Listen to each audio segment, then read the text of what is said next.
Hello everyone. In this video, we are going to talk about how to work with the GW-Instek GFG 8219A function generator. This is the device that we are going to talk about. You can see that in the video. There are several options and knobs in this device that can help you to generate the desired waveform that you want for your test or analysis. This is the power button, so it turns on and off the device. Now, we use this function generator to create AC functions. Okay, when we have AC function, we have a frequency. We have several range of frequency that by pushing each of them, you can select what is the range of the frequency that you desire. Okay, so if you, for example, push the 1K, it would set the frequency of your waveform at 1K, 1 kilohertz. Okay, now if you want to change that, sometimes you don't want exactly 1K. For example, you want 1100 hertz. Okay, 1100 hertz. Okay, so it's a little bit slightly different from the 1K. Okay, you can use this basically knob. Okay, to use this changes the frequency in your range. But to use it, you need to pull it out. If you pull it out, this is now activated and you can use it for changing the frequency. Okay, now the next one is the sweep option. It would changes the frequency of your waveform from 0 to the value that you set in your device. Okay, you can turn the knob to change how fast the frequency would change. Okay, now if the knob is in, it would change the values in a linear function, so like a ramp up in a linear function. If you pull it out, it would change it in a logarithmic function. The next one is also for sweeping, but this one uses AM/FM modulation to basically changes the frequency. So you have a modulation for this frequency. There is a modulation input. We are going to talk about how you can inject the input to control this AM/FM modulation, but you can change the sweep rate from 0 to max that it has by turning the knob. If it's in, it uses FM modulation. If it's out, it is AM modulation. Now, we don't use that. We don't have that in a circuit lab. This one is a duty ratio. Okay, so if you have, or duty cycle, if you have a square wave in your output, the square wave has an on time and off time. Okay, or if you are not changing from 0 to a certain volt, it has a high voltage and a low voltage. The amount of the percentage of the time that the square wave has an on voltage or a high voltage, it's called duty cycle. Okay, the default is 50%.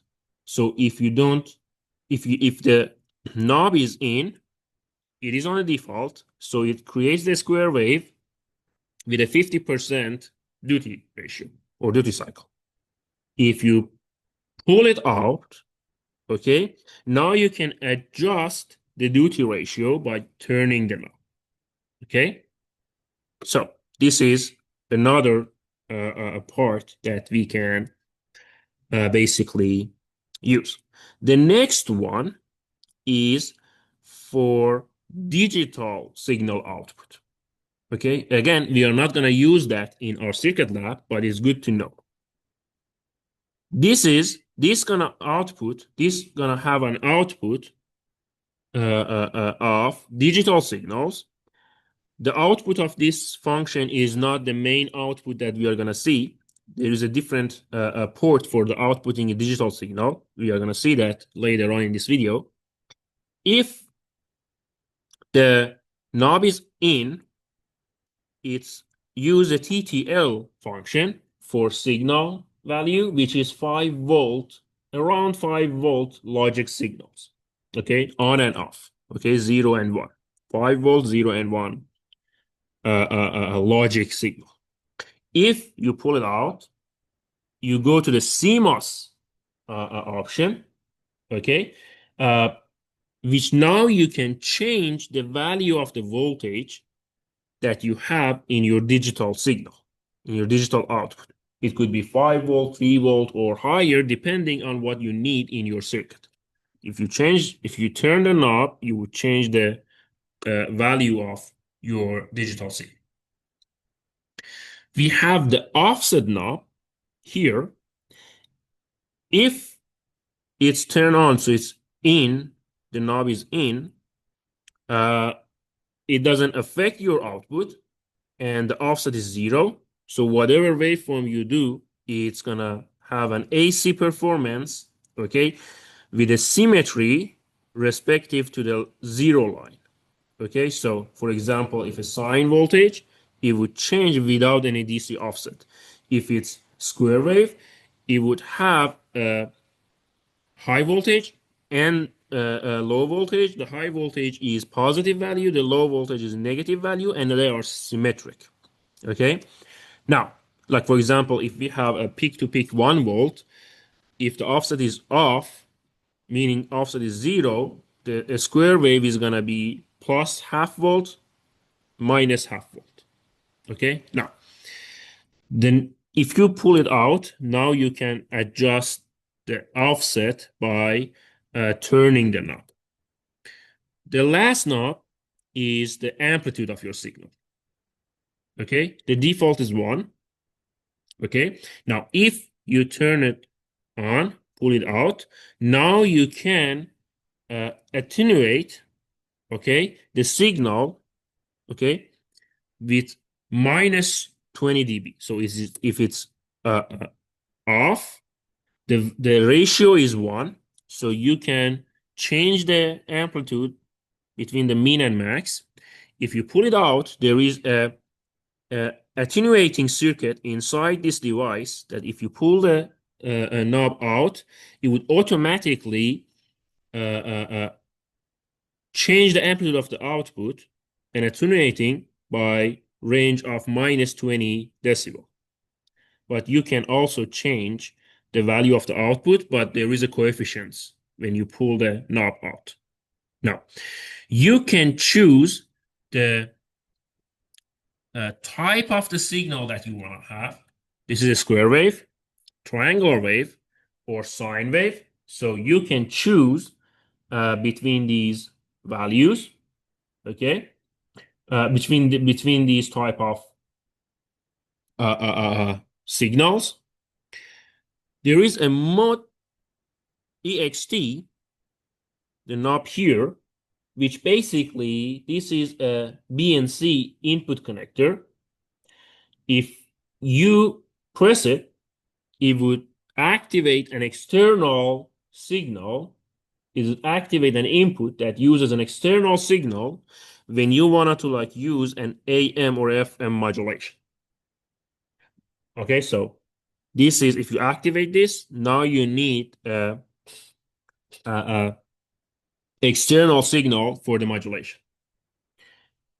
The mode on is actually the one that switches that enables the internal or external modulation.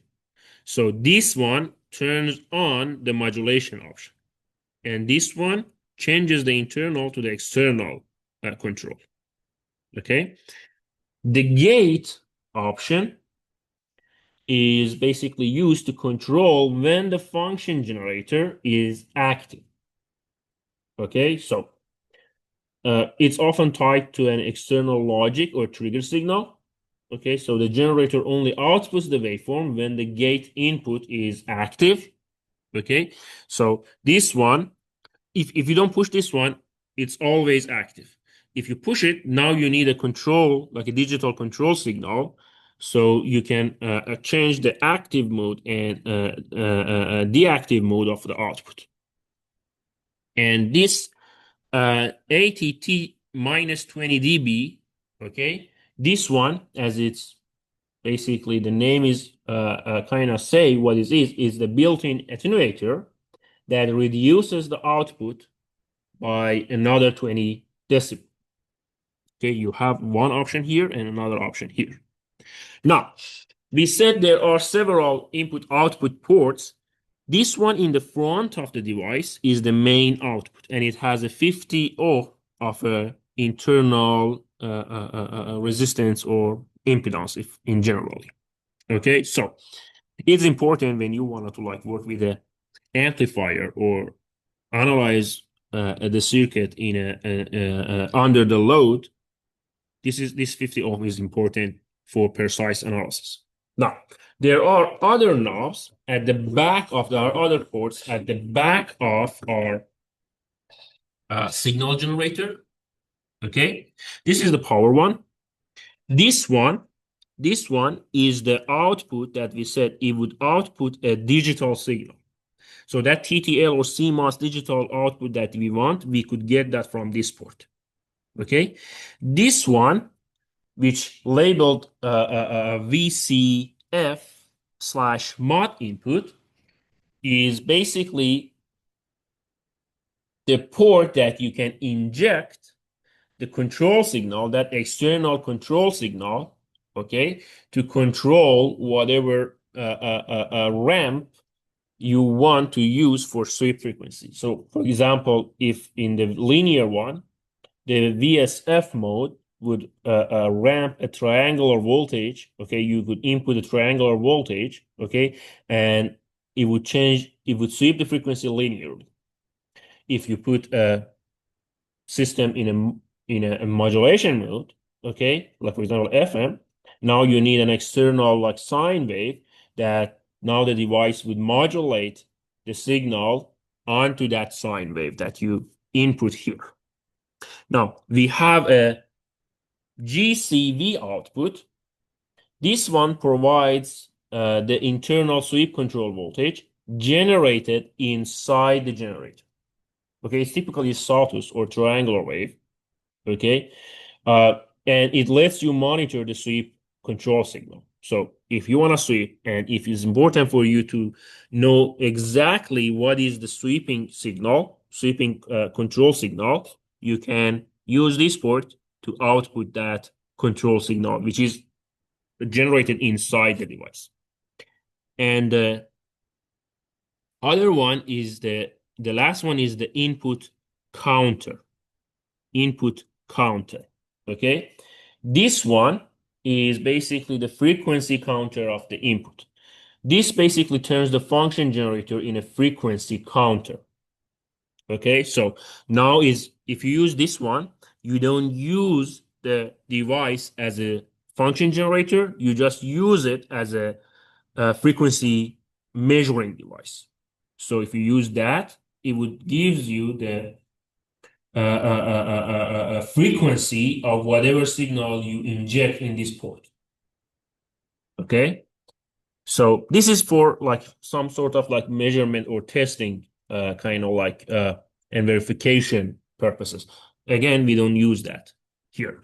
And this switch changes the counter from internal to external. So if it's internal, what the frequency that it displays in the it would show in a display in a screen would be the frequency of the generated signal inside this device. If it's external, now the device is not a function generator, it's just a frequency measurement. It would measure the frequency of whatever signal you inject in this port. Okay, so this is how you can work with this function generator.